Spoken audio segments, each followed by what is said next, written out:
Hi, welcome back into the Happy Place Garden. I'm Melinda, and today's task for the garden is pruning this weeping river birch. So this has been in our yard for I think about 7 or 8 years, maybe longer, maybe 9. And I did a pretty good pruning on it last year, but it needs some more. It gets pretty full and the leaves will just make like a blanket of green, and so you really don't get to see much of the structure. So I want to thin it out some more. It's got some branches on the top that are kind of going straight up, so I want to get those pruned out. And there's a dead branch that I didn't get to last year that I need to saw that off. So it's got some work that needs to be done. So a little history on this tree. I got it at our local Lowe's in a very small pot. I don't know, what would you say, a 5-gallon pot. And the trunk was around the diameter of about 1 inch, and put it in this spot. And I think it's been happy. But after I planted it, it was so small, I just kind of let it go. And that was around the time that I was trying to get pregnant with my son, and then had my son and had the baby, and there wasn't much time in life to do anything other than being a new mom. So this tree kind of really got neglected, and I should have started pruning on it when it was young to really shape it and get out any immature crossing branches and really get the structure going. So if you're thinking about getting a tree when it's young, start pruning on it early so that you train it to the right shape early on, because it's much easier to start it when it's young than to try and fix it when it's already established. So last year I should say, I guess prior to that, I would trim it up because the branches will come all the way down, and I like more of that kind of umbrella look. And so I would prune underneath here, but I didn't really go in and prune out at the trunk, the main branches and things. So last year I went in and went after it pretty good and trimmed a lot out. I would say at least 1/3 of it out. And you couldn't even tell. It was like so dense again. So I need to go in and kind of check and see what else needs to be taken out. Like I said, the top ones that are going kind of straight up, I don't like that look, so I'm going to remove those. And always want to do the 3Ds. So dead, which I've waited until it's starting to leaf out a little bit. And the second one is diseased, and the third one is damaged. And with the damage, to try and prevent that damage, you want to also trim out any crossing branches. So that's what we're going to be looking for and pruning out. And I will show you the tools that I will be using. So here is my arsenal of tools. I've got some Falco 2s. I've got these little short-handled loppers, which I got at my local Best Garden Center, and I really love using them. They're really lightweight, yet they have a nice big cutting surface. And then I've got this tree pruner, which it's not my favorite one. This is actually, I don't even know that this is for tree pruning. It is adjustable, like you can change the angle of the blade. I think we got it just at a local hardware store, and I've had it for years. Obviously it's rusty, well loved, but I like it that it's got the handle, so I can grip it with both hands and have more leverage. So that's why I like that one. So you'll probably see me use that one. And then also have some big Corona loppers that work well on some of those larger branches. So that's what I will be choosing from for this pruning project. Okay, I'm inside the canopy of the tree, and you can see some of the cuts I did last year, which, looking at them now, not so great. I should have cut those off more, but they're really kind of twisted up in here, and it's hard to get them out. I think I was probably doing it quickly when I had a minute. So you can see these are new branches from last year. They have this lighter colored wood versus this branch, which is older, that darker wood. Obviously the diameter is different too. But like these new sprouts coming off the trunk here. You want to trim those off. We don't need all this inner growth. Get rid of that. And don't want the growth that is growing up into the tree that way, like little suckers. And here's like a crossing branch, would want to remove that. This branch, not needed. This branch is dead. It was something that I trimmed out last year, I think, and didn't get it all the way out.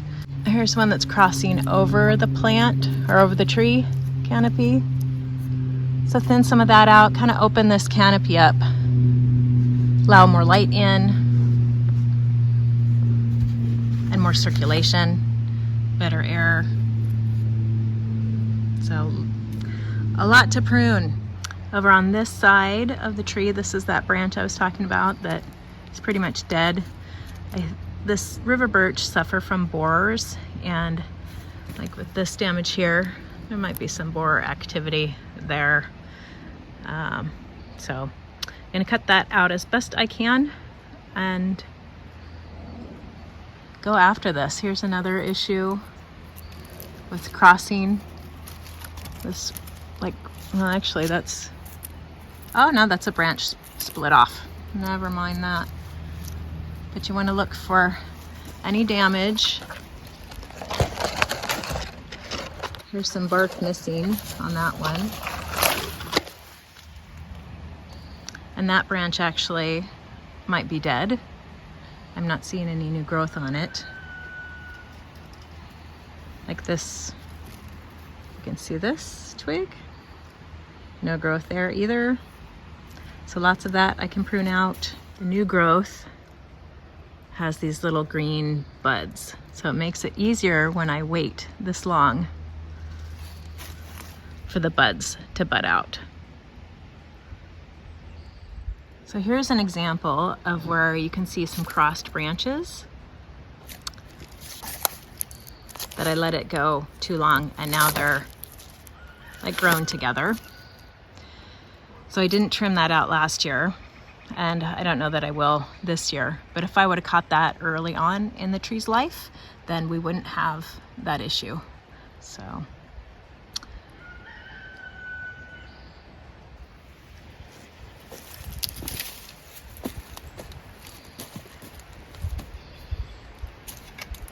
do a little undercut.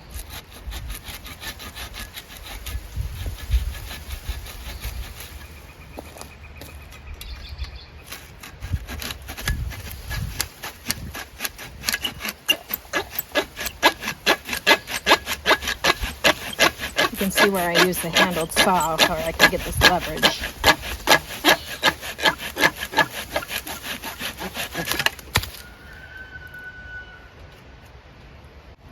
Then here I'm going to take my falcos and just prune off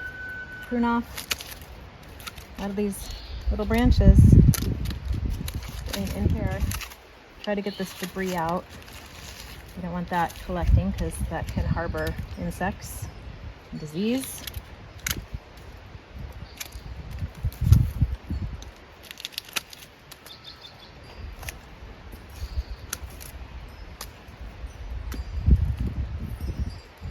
And normally you're only supposed to prune about a third of the tree, but I'm guessing that dead wood does not count in that third. I'm hoping that's the case. So that's how I'm going to calculate it. Because if it's already dead, it's not growing on the tree and taking the energy away. Here's the characteristics of the bark on this river birch. It's got this flaky wood with a pretty beige color. It's kind of like a paper white birch, but a different color. It's really unique. It looks like this all year long. There's the trunk. And it likes to grow in wet or more wet soil.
Here's something else that's really important to point out when pruning.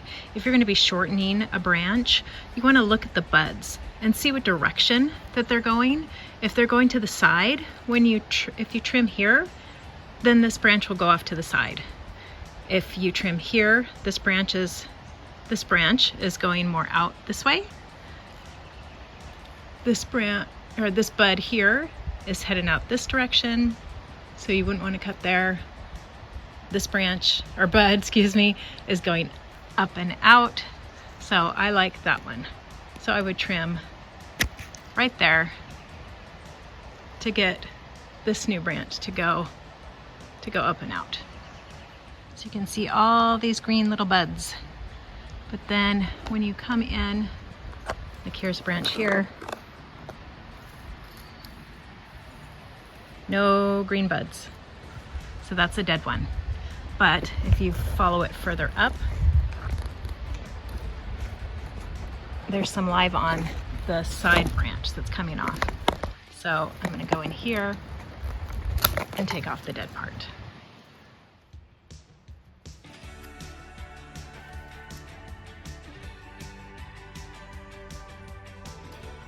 I was really able to take time and cut out a lot of the ends of the branches that were dead and really fine tune it and clean up this tree this year. I'm looking carefully at each branch and looking for those green little buds and selecting my cut carefully so that the branch will branch out and not into the tree.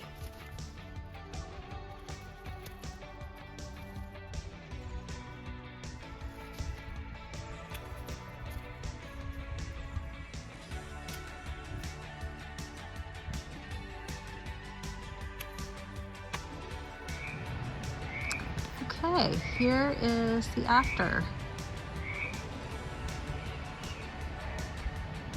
Got a lot of dead wood out, more than I realized was in there. The borers really did a number on it, but it's thinned out, definitely is allowing more light through. Got rid of some crossing branches, the branches that were sticking up I didn't like. It's a little lopsided, but hopefully it will fill in. Here's all the branches that I got out of there. Quite a bit.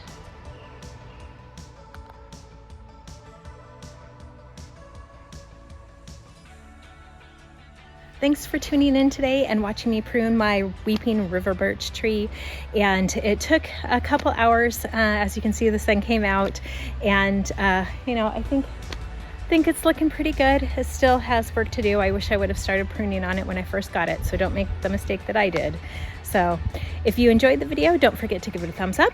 And if you'd like to watch more on my channel, click that subscribe button and notifications, and you'll see when my latest video comes out. Thanks so much. Have a wonderful day. Happy gardening. Bye-bye.